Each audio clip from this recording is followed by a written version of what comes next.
नमस्कार, न्यूज आप तक में आप सभी का स्वागत है। मैं हूं श्वेता।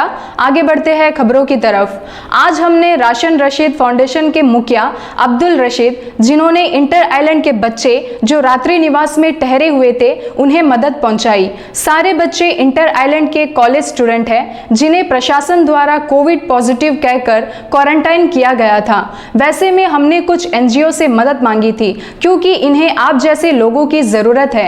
ऐसे में राशन रशीद फाउंडेशन द्वारा एक बड़ा कदम उठाते हुए इन बच्चों को मदद पहुंचाया गया।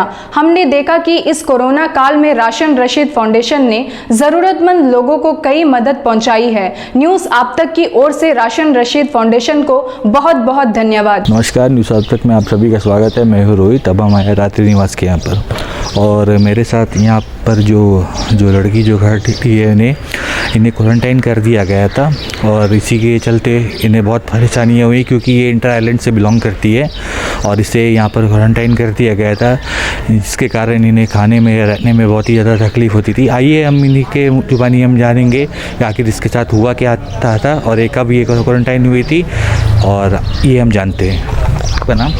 सर, मेरा नाम प्रिया है सर। बताइए सर, हमें बहुत प्रॉब्लम हुआ सर यहाँ पे कोविड की वजह से, और हमारे डीसी ऑफिस में लड़ाई झगड़ा कुछ भी हुआ था सर। उसके बाद भी हम लोगों को पॉजिटिव कर दिया गया। मैं आपसे पूछना चाहूँगा, आप लोग कैम्बल बे के निवासी है, राइट? नहीं, हडबे के। हडबे के। आप लोग प्रोटेस्ट कर रहे थे ना? तो प्रोटेस्ट करने के बाद ही आप लोगों को क्वारंटाइन किया गया था। उसके बाद भी हमारा रिजल्ट आके पॉजिटिव आ गया। उसके बाद हम लोग को रहना ही करके बोले, और कुछ मदद भी नहीं आया। उसके बाद एक हफ्ता का बाद रशीद सर ने आया। उसके बाद पैसा आपने डीसी ऑफिस में कॉल किया था? हाँ, डीसी ऑफिस ने कॉल किया था, और हेल्पलाइन में भी कॉल करे थे, तो कुछ ग्रोसरी आइटम्स कुछ लेके आके दिए थे। वो तो कुछ यूज़ नहीं है सर। आप तो रात्रि निवास में रहते हैं, तो यहाँ पर आपको खाना बना के आप तो प्रोवाइड नहीं कर सकते, आप नहीं बना सकते यहाँ पर, तो आप बाहर से ही ला के खा सकेंगे यहाँ पर। वही सर। बताइए। वही सर, यहाँ पे तो बनाने का कुछ है ही नहीं सर, तो लोग ग्रोसरी आइटम लेके आए तो नहीं बना सकेंगे यहाँ पे। वही रशीद सर ने अभी बोले कि कुछ फ़ोन नंबर देंगे और आप लोग ऑर्डर करके खा सकते हैं, ऐसा कुछ बोले जाने तक, ऐसा सर बोले। वही। तो आपका हेल्प किसने किया? रशीद सर ने किया हेल्प। तो आप लोग कितने जन थे? हम लोग सर, हमारे बहन और मैं हूँ जी। और बहुत सारे हैं हडबे के जो अभी भी क्वारंटाइन में 2 जन। तो सबका हेल्प किसने किया? रशीद सर नहीं करते अभी हेल्प। तो जब से आप लोग यहाँ पर है, तो आप लोग एडमिनिस्ट्रेशन में कॉल कर देते हैं, डीसी ऑफिस में कॉल कर देते हैं, वहाँ पर आपको कोई रेस्पॉन्स नहीं हुआ। उसके बाद आपको सर को नंबर कोई सर नहीं दिए थे। उसके बाद सर को कांटेक्ट किए तो हेल्प करे, पैसा डाले सर, और अभी हेल्प करेंगे बोलते हैं सर। तो आप हमारे चैनल के थ्रू रशीद सर से कुछ कहना चाहेंगे आप? रशीद सर को यही बोलेंगे कि इसी तरह फंसे वाले लोगों को हेल्प करने से भला ही होगा सर का भी। वही। आइए इसी विषय में हम हमारे साथ खड़े हैं राशन रशीद फाउंडेशन के अब्दुल रशीद जी, हम इनसे बात करेंगे। इन्होंने रात्रि निवास में जो बच्चे वहाँ पर इन्हें क्वारंटाइन किया गया था, और भी कई जगह पर क्वारंटाइन किया गया था, तो उनकी इन्होंने सहायता की अभी। और ये काम तो एडमिनिस्ट्रेशन का था, बट इनके एनजीओ ने और इन्होंने इस काम को इस काम का बेड़ा उठाया। तो आइए इसी विषय में हम इनसे बात करते हैं। धन्यवाद। देखिए, हमने जितना हमको कॉल आया इस वे में, जो भी बच्चे क्वारंटाइन हो गए थे, जो इंटर आइलैंड के थे, बेसिकली इंटर आइलैंड के थे, यहाँ पे कॉलेज के लिए आए थे।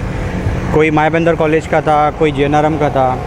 तो वैसे बहुत सारे बच्चे यहाँ पे फंस चुके हैं। तो बहुत सारे बच्चों का कॉल भी आया कि उनके पास में खाने के लिए कुछ भी नहीं है, पैसे नहीं हैं। तो हमारी तरफ से जितना हमने हो सका किया, और बाकी लोगों ने भी, जिनको भी कॉल आया, जो भी सहायता इनकी कर सकते थे किया। तो हमारे पास जितना भी कॉल आया हमने उसको पूरा अटेंड किया, पूरा उसको सपोर्ट करने का कोशिश किया, और आगे भी करते रहेंगे।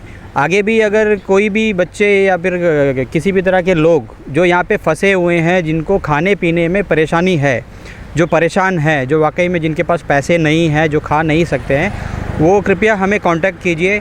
हम पूरी ज़िम्मेदारी से अपना कर्तव्य निभाने का कोशिश करेंगे, और उन तक खाना पहुंचाने का कोशिश करेंगे। और ये काम किसी अकेले इंसान से नहीं हो सकता है, ये सभी का इसमें भागीदारी होना चाहिए, और बेसिकली सभी भागीदारी अपना निभा भी रहे हैं।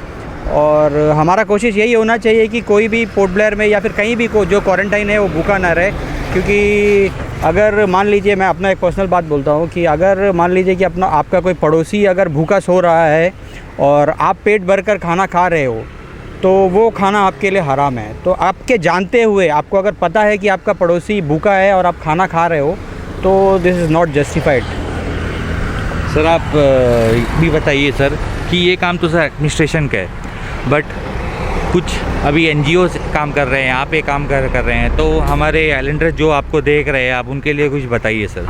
ठीक है, एडमिनिस्ट्रेशन भी अपनी तरफ से कोशिश तो कर रहा है, एडमिनिस्ट्रेशन अपनी तरफ से काम कर रहा है, बट कई चूक हो जाती है, या फिर बाकी एनजीओज़ भी कर रहे हैं। मैं अकेला नहीं कर रहा हूँ, बाकी एनजीओज़, बहुत सारे एनजीओज़ कर रहे हैं साथ ही में। तो मेरा प्रयास यही रहेगा कि हम सब एक साथ कदम से कदम मिलाकर ये जो संकट की घड़ी है, ये जो माहौल हमारे सामने आया हुआ है, इसका एक बैकअप प्लान रखते हुए आगे बढ़ें, तो इस सिचुएशन से हम काफ़ी अच्छी बेहतर तरह से हम लोग निकल सकते हैं। इसी के साथ ही मैं रोहित कैमरामैन के साथ न्यूज़ आप तक, धन्यवाद। अंडमान से जुड़ी सभी छोटी बड़ी खबरें देखने के लिए हमारे अपने न्यूज आप तक यूट्यूब चैनल को सब्सक्राइब करें और बेल आइकॉन प्रेस करना ना भूलें। हमारा अपना न्यूज आप तक, अब सच देखेगा अंडमान।